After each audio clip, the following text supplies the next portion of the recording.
Bora estudar, gente! Hoje vamos falar sobre os fenômenos mediúnicos que antecederam a codificação espírita. Live baseada no ESD, Estudo Sistematizado da Doutrina Espírita. Boa noite, Sônia! Seja bem-vinda! Vamos continuar o estudo aqui toda semana comigo. Dá mais um tempinho para ver se chega mais alguém. E a gente já começa hoje falando sobre esses fenômenos. Eu quero saber, né, quem aí seria o corajoso? A Sônia já disse que se dependesse de nós duas, a codificação tava... Vou segurar aqui, né? Não posso falar qualquer palavra aqui. A gente ia correr, digamos assim, né? Quando eu ouvisse algum barulho. Não ia perguntar quem estava falando, não. Para quem gosta de saber, né, tem essas curiosidades, gosta de um filme de suspense, um filme de terror, um mistério, a live de hoje é sobre isso. Tem aquele fundinho de verdade lá nos filmes, né? Aquela cabana no meio do mato, vamos descobrir. Hoje estudando para a gente entender, né, que nada é por acaso, não chega assim do nada. É claro, sempre, né, em toda a história da humanidade, teve comunicação mediúnica, teve fenômeno, mas é a partir daí que vai preparar um terreno para o advento do espiritismo, né?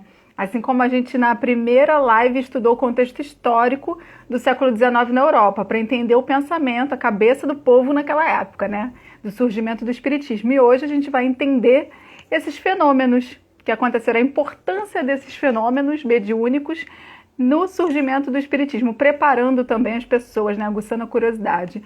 Boa noite, Alain. Então, que a espiritualidade amiga, né, os benfeitores espirituais que participam aqui comigo, com vocês, que possam nos auxiliar para que a gente faça boas reflexões, um bom entendimento desse estudo, para que a gente possa se fortalecer também, né, que é uma live espírita. E hoje nós vamos entrar no módulo 2. Já estudamos no módulo 1, como eu falei, o contexto histórico, né, o conceito e objeto sobre doutrina espírita, espiritismo, o surgimento do termo, né, a criação do termo, que está lá na introdução do Livro dos Espíritos. E estudamos também o tríplice aspecto da doutrina espírita, científico, filosófico e religioso.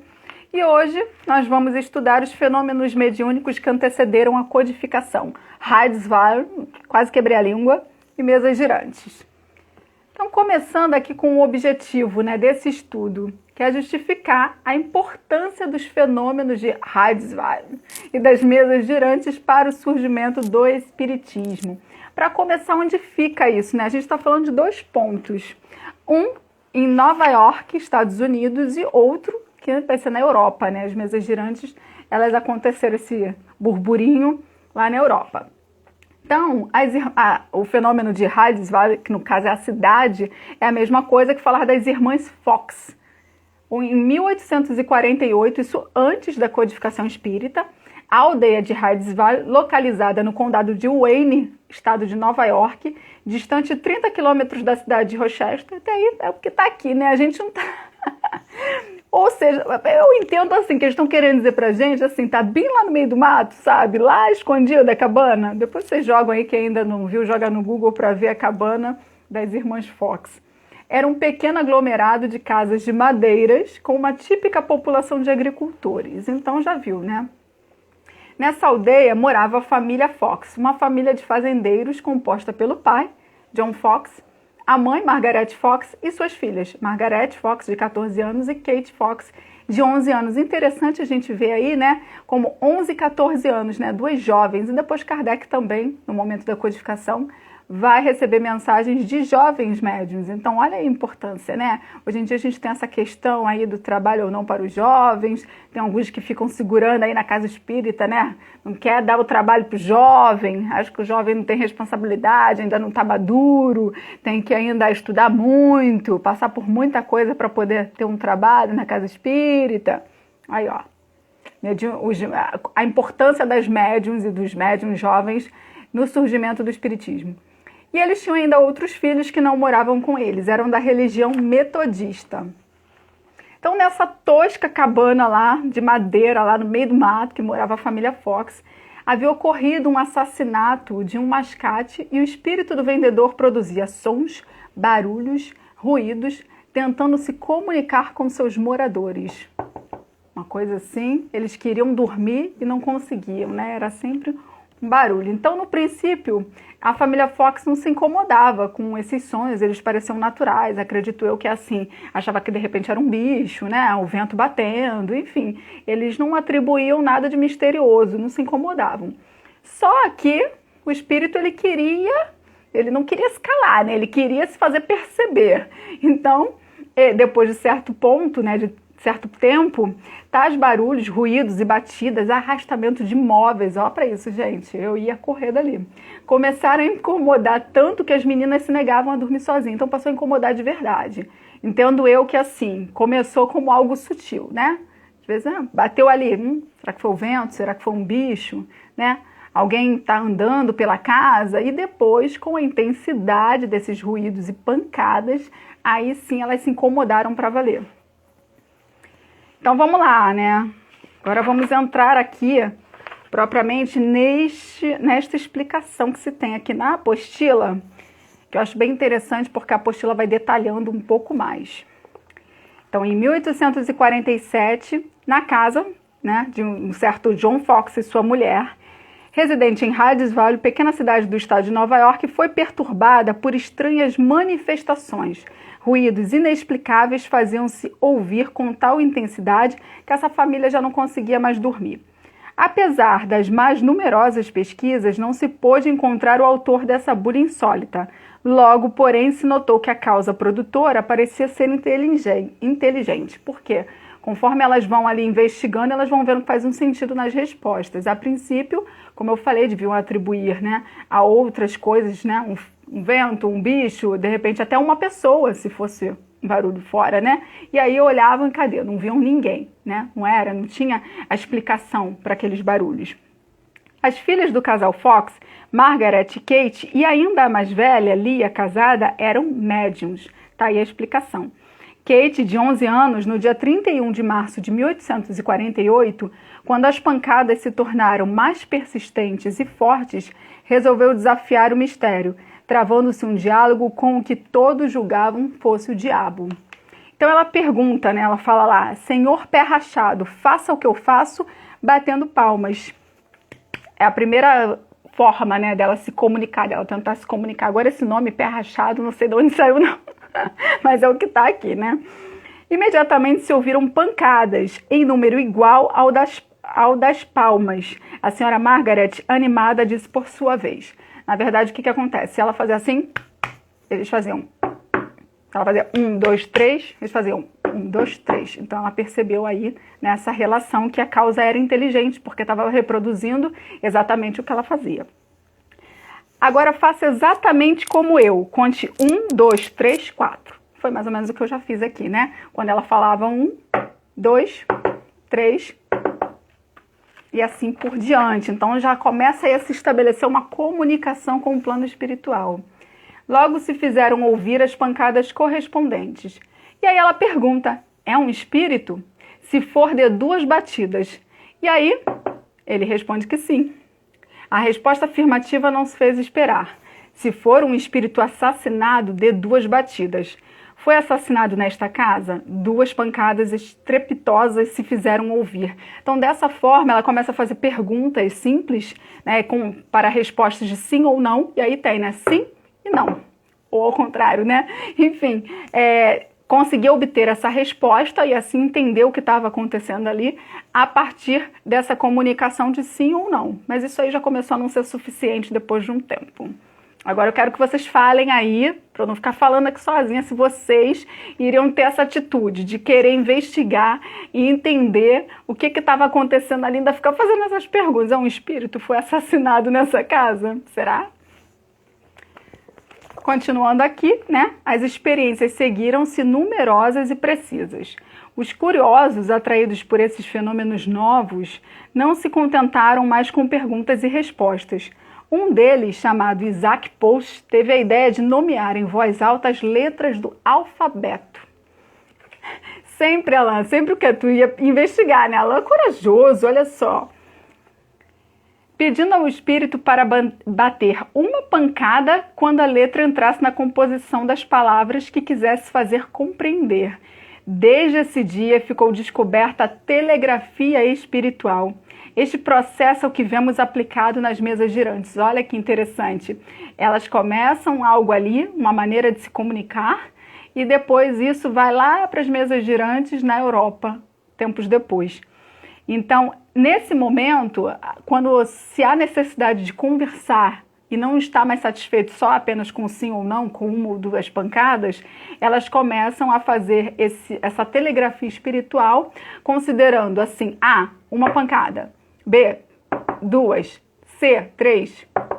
Gente, cansativo, né? Mas enfim, era o que tinha naquela época.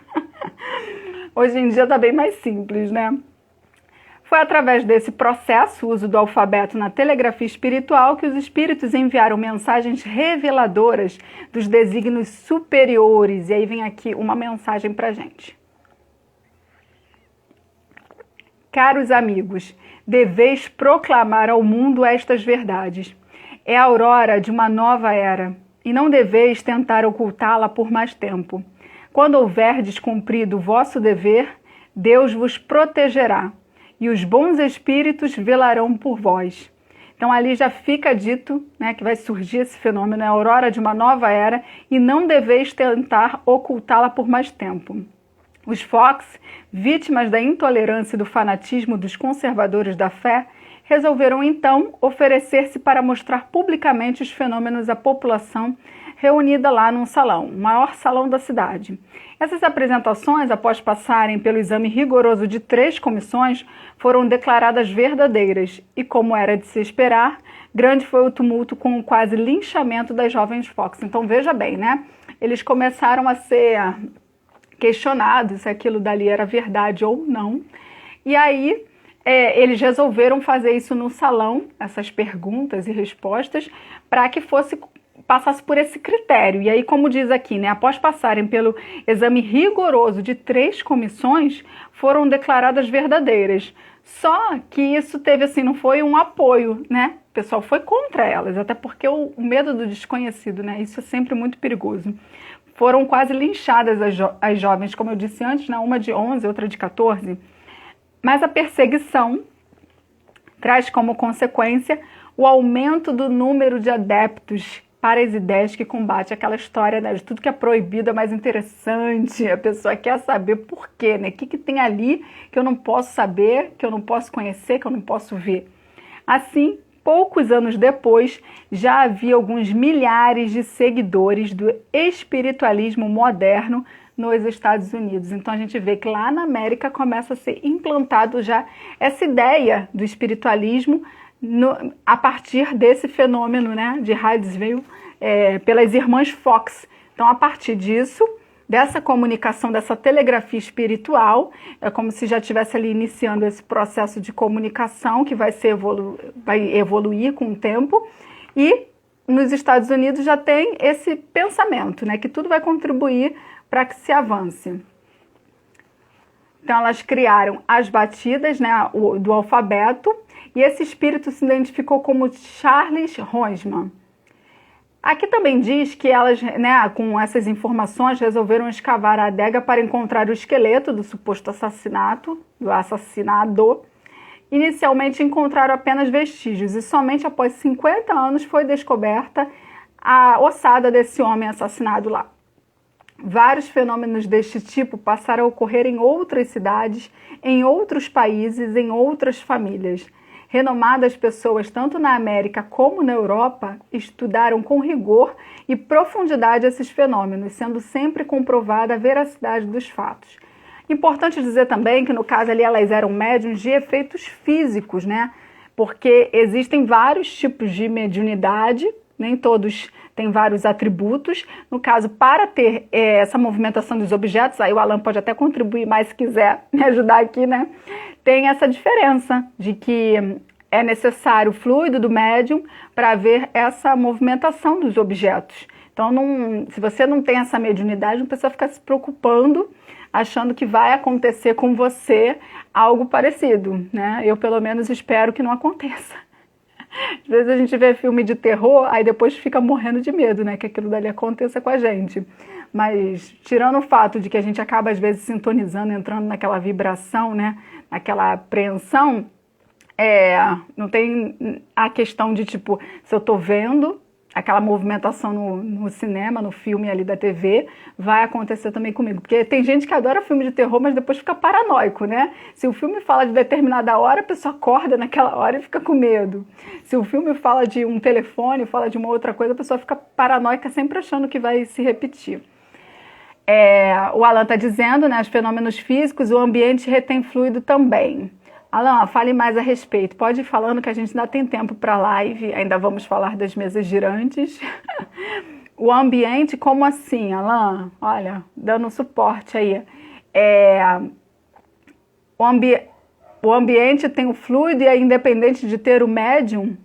Pode ter essa movimentação do objeto? Olha a pessoa que não pegou o livro dos médiuns, né? Para olhar exatamente lá a parte agora. Eu já vi várias vezes a respeito, mas hoje eu não peguei. Então vamos aqui mudando, né? Enquanto o Alan prepara aí a resposta, eu vou falando devagar. Porque o Alan é mineiro. Alan é mineiro, então ele tem um outro ritmo. Então, para a gente entender... Fenômenos de Hadesville, 1847, lá nos Estados Unidos. E agora a gente vai para as mesas girantes, 1852, na Europa.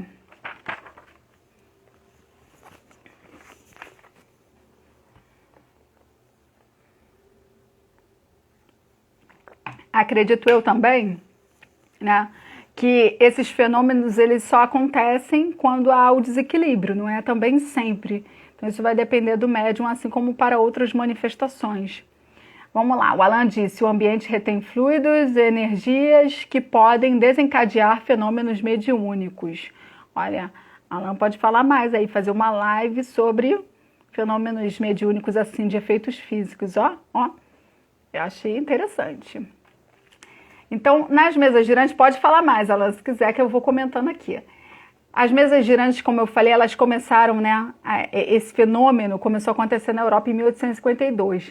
A Europa inteira viu-se envolvida com esses fenômenos. Assim, o curioso, queria saber, né, se vocês, quando souberam dessa informação, acreditaram já de imediato, porque... Eu, quando eu fui fazer o ESG pela primeira vez, que eu li mesas girantes, aí aqui tá também mesas dançantes, eu falei assim, mas como assim a mesa girava? Ué, girava. Eu, não, mas como assim? Ué, girava. Eu, peraí, gente, a mesa levantava mesmo? Levantava. Eu falei, Jesus, essa daqui não vai não, né? Porque lá no centro tem a mesa, né, da palestra, né, que senta o dirigente da reunião pública. E aí eu falei, meu Deus, essa mesa não vai girar aqui não, né? Se a mesa gira perto de mim, eu vou sair correndo. Então eu fiquei muito surpresa de realmente saber que existia essa manifestação a esse ponto, porque você ainda imagina assim, né? De repente um lápis mudar o lugar, um copo, agora uma mesa, né? E para quem não viu o filme, Kardec, que está na Netflix, trata muito bem disso, né? Retrata muito bem, mostrando, até coloquei aqui o trailer hoje cedo no meu perfil e tem essa parte que a mesa levanta e tudo, né? E Kardec vai investigar esses fenômenos. A gente vai ver aqui também. Sob a ação de experimentadores, as mesas podiam se elevar sobre um pé para responder às questões. Agitava-se em todos os sentidos e algumas vezes se elevava no ar, ó para isso, sem que se pudesse ver a força que a mantinha assim suspensa. Os fenômenos das mesas girantes passaram a fazer parte dos noticiários e, em muitos casos, de forma irônica. Aí aqui tem uma gravura, né? Para quem não sabe ainda, eu tenho um canal lá no Telegram que eu coloco material, digo quando vai ser a live e coloco sempre o slide que eu estou seguindo aqui, que é da FEB. Que é bom que às vezes eu vou falando aqui e dependendo do conteúdo do assunto é difícil absorver logo de cara. Com o slide a gente consegue, né? Tem os tópicos, tem as imagens. Então esses fenômenos de Hadesville... no episódio lá, para certa dúvida sobre a identidade do morto, que eles dizem aqui. É possível que seu nome fosse outro, os espíritos que dirigiam esses fenômenos não teriam permitido que fosse revelada a sua verdadeira identidade. Eu confesso que não sei por que tem essa informação aqui, mas estou seguindo o slide. Isso significa que nem tudo os espíritos podem revelar. As comunicações não limitaram as irmãs Fox. Elas se espalharam rapidamente para chamar a atenção dos homens sobre a existência do mundo dos espíritos. Então havia esse sacode aí fazendo, né, com que a humanidade, os homens despertassem para esse plano espiritual. Somente assim que conseguiria. Se fosse no silêncio, né, recebi uma mensagem aqui com a maior descrição, as pessoas desconfiariam. Então tinha que ser algo assim, né, que sacudisse realmente, que despertasse interesse. Esse fenômeno das mesas girantes, eles em seguida tomaram outro aspecto. As pancadas, em vez de se produzirem sobre as paredes e sobre o assoalho, elas faziam-se ouvir na mesa, em torno da qual estavam reunidos os experimentadores. Este modo de proceder foram indicado pelos próprios espíritos. O primeiro fato observado foi o da movimentação de objetos diversos. Designaram vulgarmente de mesas girantes ou mesas dançantes, como eu falei, né? E esse fenômeno, que parece ter sido notado primeiramente na América, se produziu rodeado de circunstâncias estranhas. Ele propagou-se pela Europa e por várias partes do mundo. As primeiras manifestações inteligentes se produziram por meio dessas mesas que se levantavam, respondendo desse modo, sim ou não, igual as irmãs Fox, né, começaram a comunicação, a telegrafia espiritual. E uma pergunta era feita, se respondia. Até aí nada de convincente havia para os céticos, porquanto podiam crer que tudo fosse obra do acaso, assim como Kardec, né? Quando, a gente vai ver também mais para frente, quando falar sobre Kardec, que é esse módulo aqui, a codificação espírita, vai falar das obras básicas, ele também, a princípio, ele, né, diz que não interessa a ele, que não é possível aquilo.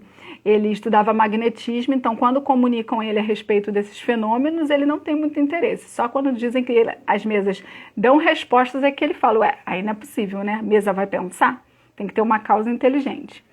Obtiveram respostas mais desenvolvidas com o auxílio das letras do alfabeto, como nós vimos anteriormente aí, dando móvel em número de pancadas correspondente ao número da ordem de cada letra. Então aí já a mesa dava essa pancada correspondendo a cada letra. E chegava-se a formar palavras e frases que respondiam às questões propostas.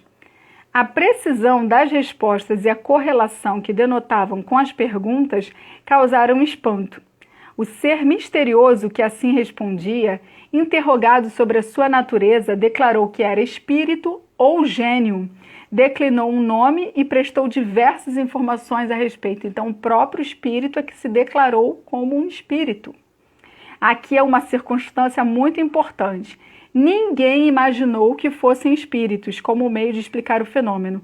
Foi o próprio fenômeno que revelou a palavra. Esse trecho ele está na introdução do Livro dos Espíritos. Então é isso. Se lá nas Irmãs Fox a gente viu que elas perguntaram, né, se era um espírito, pelo menos aqui pelo diálogo que a apostila retrata, e ele respondeu que sim, já aqui no caso das mesas girantes, o próprio espírito é que se disse, né, ser um espírito, se revelou assim. Então, vale enfatizar que, a propósito dessas manifestações novas, muitos intelectuais aproximaram-se dessas ideias com o objetivo de esclarecer as pessoas quanto à ilusão que estavam imersas. Os intelectuais, né, aqueles pesquisadores, iam lá e queriam desvendar os mistérios, porque achavam aquilo tudo uma bobagem e queriam entender o que estava acontecendo. Mas, em vez disso, eles, os sábios, recuando honestamente em seus propósitos, declararam a veracidade dos fatos. Quando iam investigar, viam que realmente estava acontecendo alguma coisa, como foi o caso de Kardec, né? Aumentando ainda mais o interesse pelas manifestações mediúnicas, portadoras de mensagens vindas do mundo espiritual. Então virou assim uma febre, né, gente? Tipo, não tinha Netflix lá na Europa, não tinha muito o que fazer, não tinha um lazer, então tinham as mesas girantes, iam lá perguntar para os espíritos o que interessava, era algo mais por curiosidade mesmo. A notícia desses fenômenos que se produziram na América suscitou na França uma viva curiosidade. Em pouco tempo, a experiência das mesas atingiu grau extraordinário. Olha lá, nos salões, a moda era interrogá-las sobre as mais fúteis questões. Não falei? Não tinha o que fazer, né? Não tinha Domingão eu ia falar Domingão do Faustão, agora é do Hulk, né? Não tinha um domingo espiritual aqui, a live do Alain, depois a minha.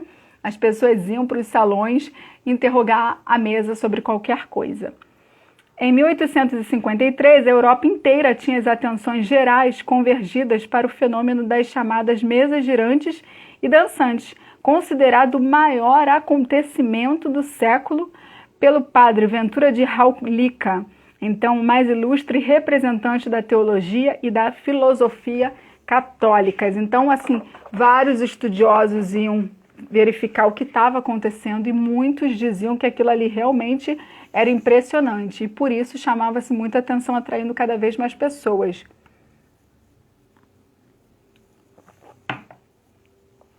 Voltando, né, aos dias da tumultuosa França de meados de 1853, vemos que grupos e mais grupos de experimentadores curiosos se haviam organizado num fechar de olhos.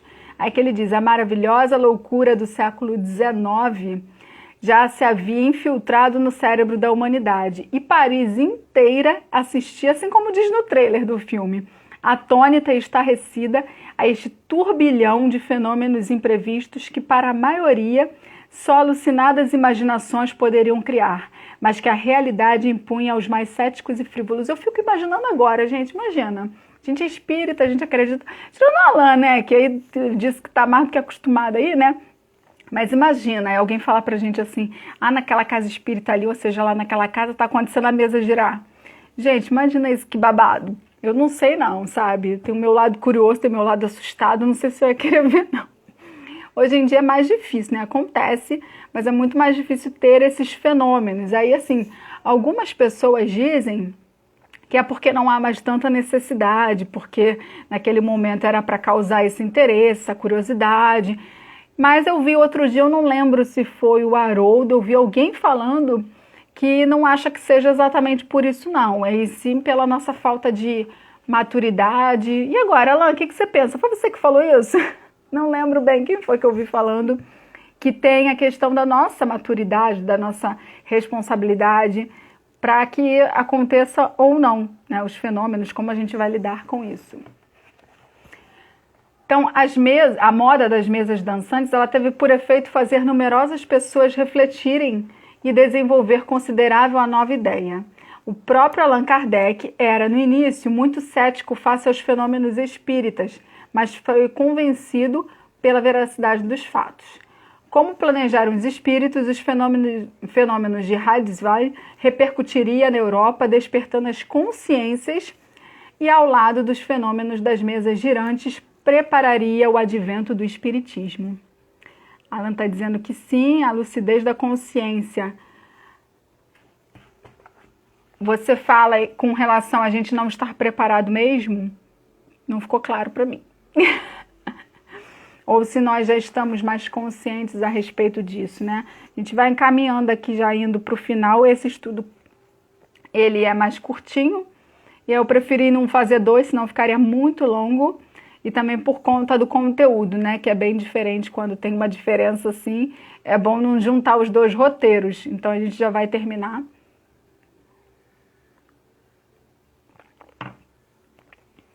As mesas continuaram, né?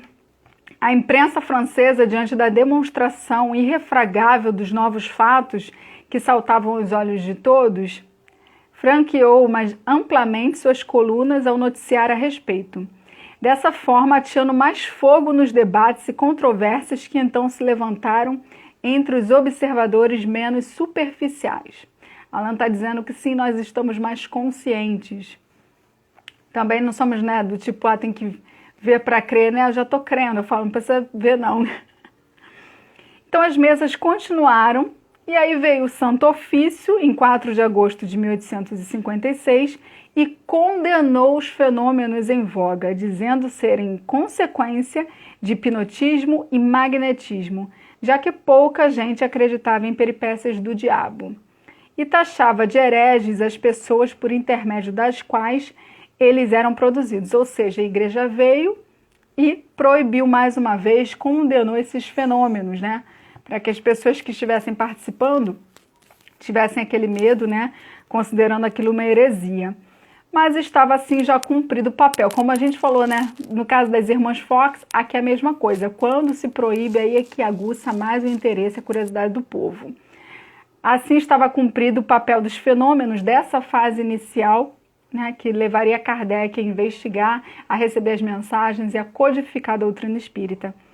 essa invasão organizada, no dizer do escritor inglês Arthur Conan Doyle, que é aquele criador, o autor do detetive Sherlock Holmes, ele era também um estudioso, né? E ele considerou isso uma invasão organizada dos espíritos, programada pelos espíritos superiores com vistas à chegada de uma nova era de progresso para os homens.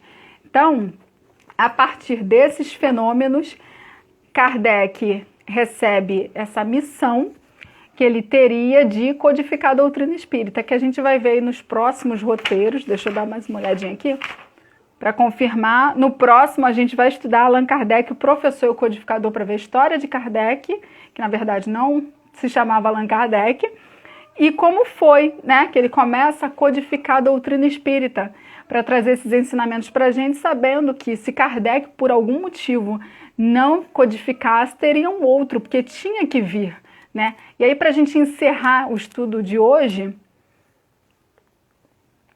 eu vou ler aqui a passagem de João, capítulo 14, versículos 16 e 26 e 15, versículo 26. E eu rogarei ao Pai, e ele vos dará outro Consolador, para que fique convosco para sempre. Mas aquele Consolador, o Espírito Santo, que o Pai enviará em meu nome, esse vos ensinará todas as coisas, e vos fará lembrar de tudo quanto vos tenho dito. Mas quando vier o Consolador, que eu, da parte do Pai, vos hei de enviar, aquele Espírito de verdade que procede do Pai, ele testificará de mim. Então Jesus deixou essa mensagem de que ele enviaria no tempo necessário, no tempo predito, o Consolador, né? O Consolador prometido, que a gente identifica como sendo o Espiritismo, que vem reforçar tudo o que Jesus disse e vem nos esclarecer, falar sobre o plano espiritual, que Jesus já sabia que as suas palavras seriam perdidas, mal interpretadas, que nós esqueceríamos do que ele disse, da verdadeira pureza das suas palavras, e também pela nossa maturidade, que hoje em dia podemos assimilar mais informações sobre o mundo espiritual, que Jesus, quando veio falar da vida futura, né? Que até então Moisés não falara da vida futura.